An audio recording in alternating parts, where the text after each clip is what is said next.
Well, I have an interesting message for you today. It's kind of on the heels of what we started last week. It's just like a different level, if you will. And I put down here, so I wanted to make sure I said it, so I wrote this in my notes. It's an important message for believers today. So I'll ask you to listen carefully. And if you got a pencil and paper, if you want, you can write these down. I'm going to be talking about 9 areas, so you can just write what one area is, or unless you want to keep a mental note. Also, it'll be recorded, so you can listen to it later. Okay? All right. Are you all ready? I'm going to make sure that you're listening, because I think this will bless you. I'm not going to share my age that I'm 75 years old, but I've been around on this earth a long time, and I think all those years I've been saved. I don't remember when I got saved because I was really young. And in those days, the church I would grow up in, you got saved on a regular basis because that's what they believed, just make sure and all of that. So even as a little guy, I made sure that Jesus was in my heart. So, you learn something over the years. So this is, how can I say, it's not the culmination of everything the Lord showed me or taught me, but I think of what Solomon wrote in the Bible. I've considered under the sun.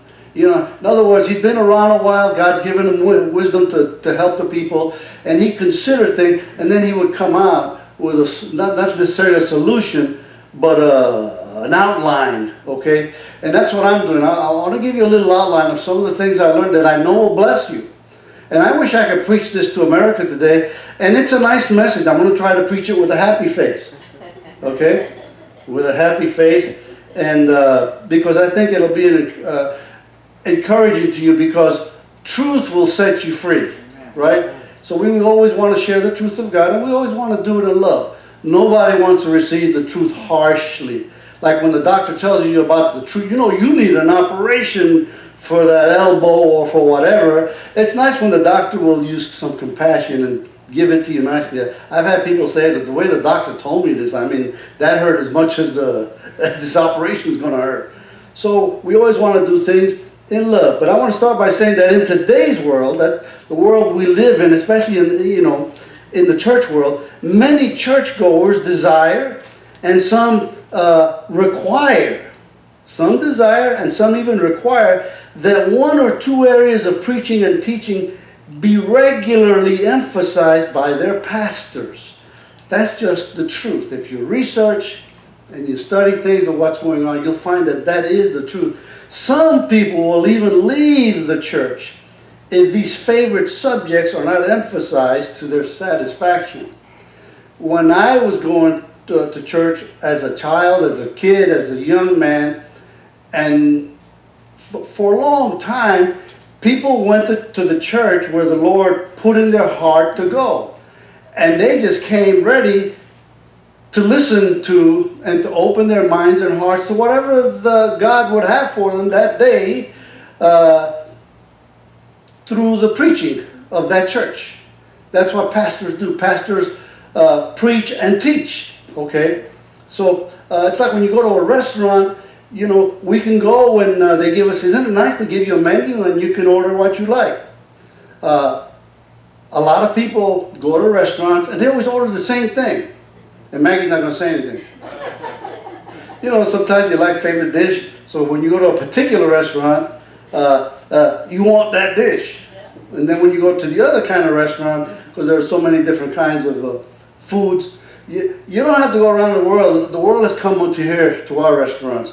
And then you order, and you can order what you like. But in church, it's not that way. In church, the preacher's supposed to seek God, and then spend time in the Word and reading, and then the Lord tells them what to feed the people. That's the way it is, because the people don't always do that, right? That's the preacher's job. And there are many needs represented in the church. This person needs to hear this, the other person needs to hear that. Some person needs what they already believe to be strengthened in that area. Another one needs correction in an area. And that's what the pulpit is supposed, one of the major things the pulpit is supposed to provide, okay? So, The following list, which I'm going to share with you, a list of 9 areas of preaching, is given in the order of what seems to be preferred in many of today's churches across this nation. The last 3 of the 9 that I'm going to share are the most necessary and biblical in the opinion of this pastor. Okay?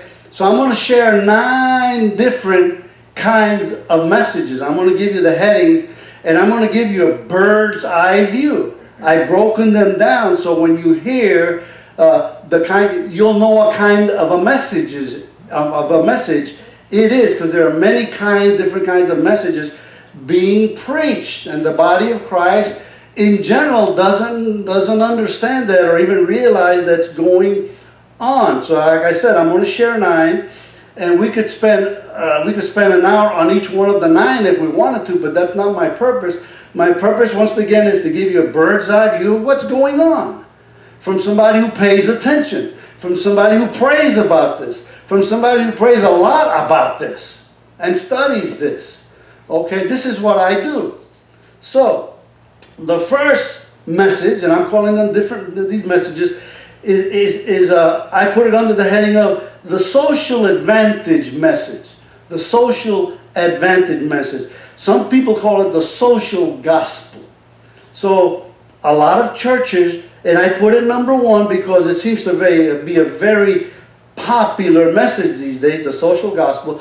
And when I talk about the social gospel, I don't mean to put anybody down, but I think of Joel Osteen. He's the first one I think. He preaches the social gospel, the social advantage message. In other words, how can I get ahead in life? That's his theme. And he doesn't necessarily like it. He himself says, I'm not really a pastor. He says, I'm really a coach. Okay? And that's what he does. I remember I used to watch his father, John Osteen, preach years ago. I used to watch him every week. He would come on once a week. I think it was on the TBN channel, but every week and I'd watch him preach. John Osteen came out of the Baptist, but he had a Baptist background, and then he heard a Kenneth Hagin tape, Word of Faith, and then he moved on over to the Word of Faith people, and then he started the church, and a lot of things happened, and by he began to preach the social gospel or the social advantage message. So when he went to be with the Lord, after changes were made in the church, his wife was left in charge, Dodie, and then they had asked the sister to be the senior pastor. She did it for a few months. It didn't work out for whatever reason. Then they asked Joel to take over the helm, and he would be the primary pastor. And Joel took it over, and he took this social gospel message up to an even bigger level. He inherited a church of 8,600 people, and he took it up into the thousands. He doubled it, and preaching the social gospel, the social advantage message. So how can I get ahead in life? That message is being preached, and many are loving this fairy tale message. Yeah. I say that in love. I say that with all due respect. But the Bible doesn't teach that. It's a fairy tale. Right. Okay, and it's good to be positive.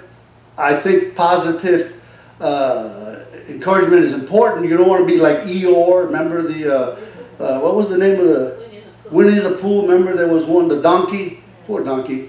He was always pessimistic. He was always negative. And, it's not going to work. I know something's going to go wrong. So, nobody likes to be around pessimistic people because, after a while, you're happy and you stay with them for 5 minutes and you're like this. Because they get you down. Everything, they don't have anything positive to say. So this message does the opposite. Everything is positive. Say this, say that. Positive, positive, positive. But we don't live in a positive world. We don't live in a world that we can just be positive and everything goes well. That's a fairy tale, okay? But that's a big message, and many are loving that message. That's why thousands, how do you say, flee to it? Chris says flight, flee to it.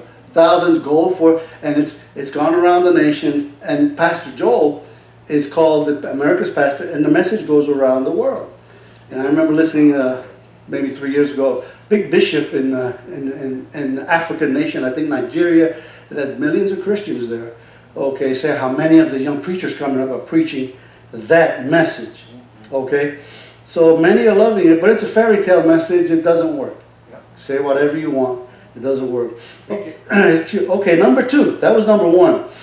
Number 2 is the purpose-driven message. Uh-oh. Now, you'll know who that is, the purpose-driven message. Somebody wrote a book, The Purpose-Driven Life, and it's Rick Warren, and he's a PK.